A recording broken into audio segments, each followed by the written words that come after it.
Hi, everybody. Welcome to the second installment of I Love My CDs.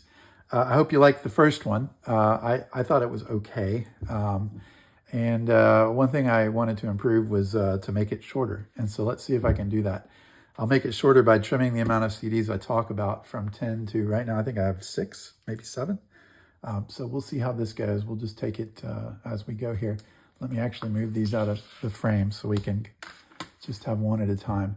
So let's see. The first one we're going to talk about is More by Pink Floyd, the original motion picture soundtrack. This is one of my OG CDs from my collection. This is old.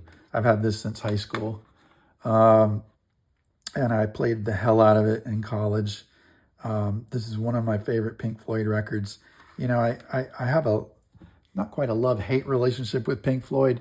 I don't hate the material that came out after Dark Side of the Moon. I just don't love it like everyone else does. I think Roger Waters got a little full of himself, and some of the subject matter, the psychological stuff that he liked to sing about just kind of got tedious to me. I know a lot of people dig it, but for me, I like this more atmospheric stuff that was real gentle, real chill.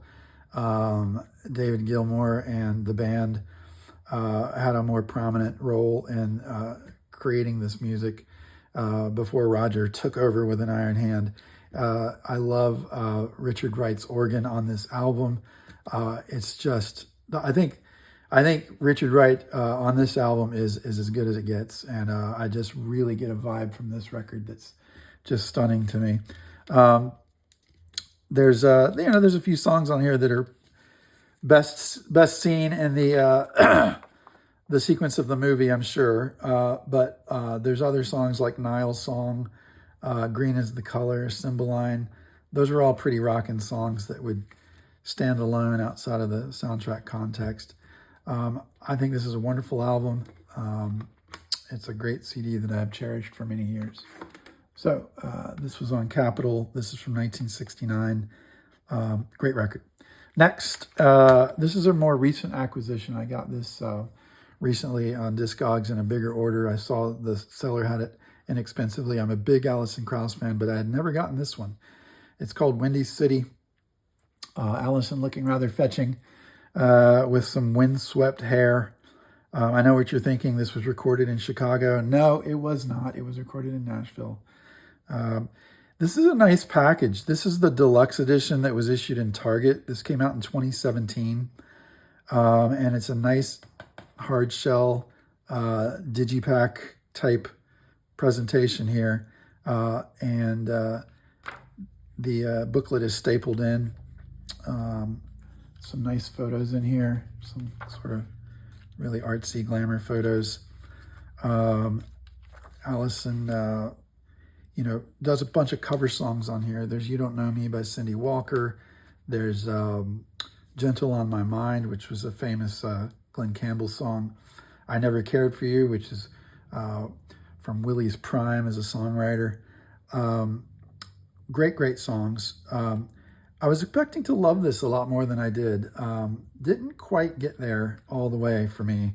It's a lovely album, recorded very well. Alison's voice, her interpretations are just fine. It just didn't quite knock me out like I thought it would. However, I would like to say that I have the deluxe edition from Target, has 4 additional live tracks of songs from Windy City. Those aren't, to me, the showcase. The showcase tracks are the bonus tracks. Till I Gain Control Again and Angel Flying Too Close to the Ground are unique to this edition, and my goodness, those are worth every penny. They're just beautiful, spare live recordings of those 2 songs at different events. One was a Emmylou Harris tribute, and another was a Willie tribute. And my goodness, this is what you want out of Alison Krauss. You want these gorgeous renditions of these classic songs that only she can do in her own way. And I just can't get over those 2 songs. I would have paid full price for those 2 songs. So Alison, thank you for doing that. And Windy City, Good record, not great, but good. And I'm happy to have it, and I will enjoy listening to it more. Next is Neil Young's Freedom. This comes from his original release series box set. I had planned to show off the box, but I did not, and I'm just going to keep rolling tape here. I'll do it in a later video. Freedom came out in 1989. Many Neil Young fans don't need any introduction to this album. This kind of reasserted Neil's popularity, his vitality as a recording artist, coming out of the Geffen years, which was seen by many as sort of a decline artistically, although some of my favorite music by Neil is on those records. I'm an unapologetic lover of some of those records. We'll get into those in a different video. But this fold out sort of mimics the original presentation of the lyrics on the original CD. This is a great record. It's a 5-star record. Neil doesn't get much better than Freedom. It's not my favorite album of his post-Geffen years, but it's up there. Rockin' in the Free World, of course, is a classic. You get 2 versions on here. You also get some other 5-star songs like Crime in This City, El Dorado, Don't Cry. Oh, this album is stacked top to bottom. I'm not really a fan of a couple of the songs. But this version in the original release series is really good. I don't like the packaging as much. It's a little oversized for the CD. CD moves around quite a bit. And I'm going to put the CD in a little sleeve so it's more protected long term.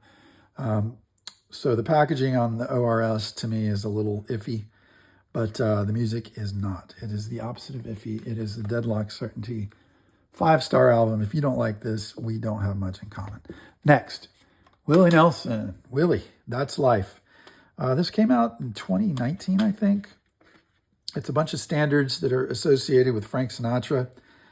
He's kind of got on that train that Bob Dylan got on, doing a bunch of those type of songs. A record like this, it almost defies grading. What you look for in a record like this, a genre exercise like this from Willie is he engaged or not? Sometimes he hasn't really been fully engaged in his records that he's doing. The answer for this one is yes. This is Willie fully immersed in this material, and therefore it is a 5-star album because you've got him singing Gershwin songs. You've got him singing Cole Porter. Luck Be a Lady by Frank Lesher. These are all classics. He teams up with Diana Krall on a song I wasn't really familiar with, I Won't Dance, and that actually was my least favorite song on the record. I like Diana Krall just fine. But yeah, this is a great record. One I'm going to listen to a lot. Buddy Cannon produced. He brought in Matt Rawlings, who's a longtime Nashville piano player. Clearly the kind of guy that could help make an album like this ring true. And great record. That's life. That's what people say. Great record. Love it. Next, Jimi Hendrix. Axis, Bold as Love. I forgot to take this out of the packaging. A little thing I had it in. I decided to keep the booklet like the original album is preserved horizontally because, you know, once you open it up like this, that's what the album looked like, the gatefold LP. This is the SACD by Analog Productions. They did a really neat thing by putting this out in both the stereo and the mono editions. So you have the exact same playlist of songs as originally released, but you have both stereo and mono. And what I learned is that some of the tracks sound better in mono. I never would have thought so, because this is an album where Jimmy just went nuts, panning the guitar left and right, all the way around. Songs like EXP, which is a real, you know, immersive listening experience. Spanish Castle Magic, If 6 Was 9. I wouldn't have thought that mono would serve some of these long songs well. On balance, it doesn't. I much prefer the stereo. But on some of the more straightforward songs like She's So Fine, the Noel Redding song on here. It's kind of a throwaway. It actually sounds better in mono. It made me appreciate the song a little bit more. Little Miss Lover, You Got Me Floating. Those are a little bit more straightforward songs, less reliant on the crazy guitar pyrotechnics, and that sound a little better in mono to me, frankly. That's a great release. One of my favorite Jimi albums. I think it might be my favorite Jimi album. 5-star album. Wonderful stuff. And last, we're going to talk about Peter Gabriel. This was his first solo album. It came out just self-titled, Peter Gabriel, but in the intervening years, they've given it a 1 because his following 3 albums were also called Peter Gabriel. He had to get real fussy with his fan base. This is a good record. I'm a big Genesis fan. I loved his material, Genesis.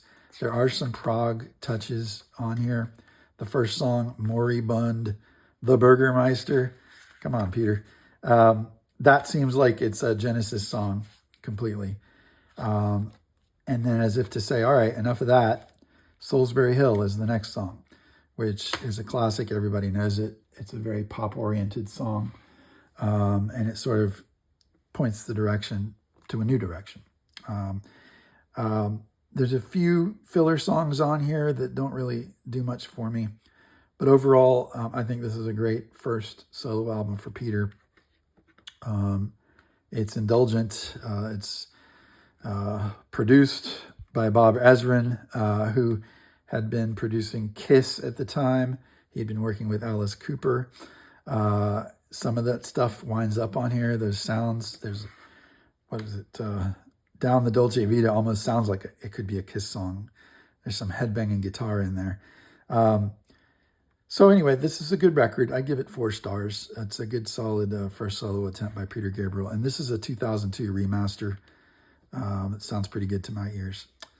So that's the next 6 CDs in my collection that I am going to have under discussion. And we'll see how this does. I'm going to take a look at this and see if I want to publish this. And if I do, then you've seen it. And if I don't, I'll redo it. But regardless, I will do another one of these shortly. Thanks.